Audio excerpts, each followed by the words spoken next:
अस्सलाम वालेकुम। आज की हमारी वीडियो है बच्चों के ज़रूरी मसाइल, बच्चों को अंडे खिलाने के फ़ायदे।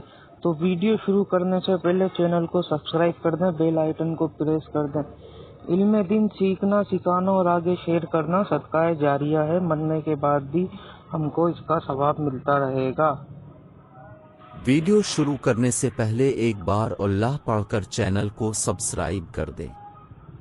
बच्चों को अंडों की जर्दी खिलाई। बच्चों को आइंदा की मुसीबतों से बचाने के लिए ज़रूरी है कि 1 या 2 माह की उम्र ही से मुनासिब धूप मुहैया की जाए। नीज़ 4 माह की उम्र से ना में अंडे की जर्दी भी इस्तेमाल करवाई जाए।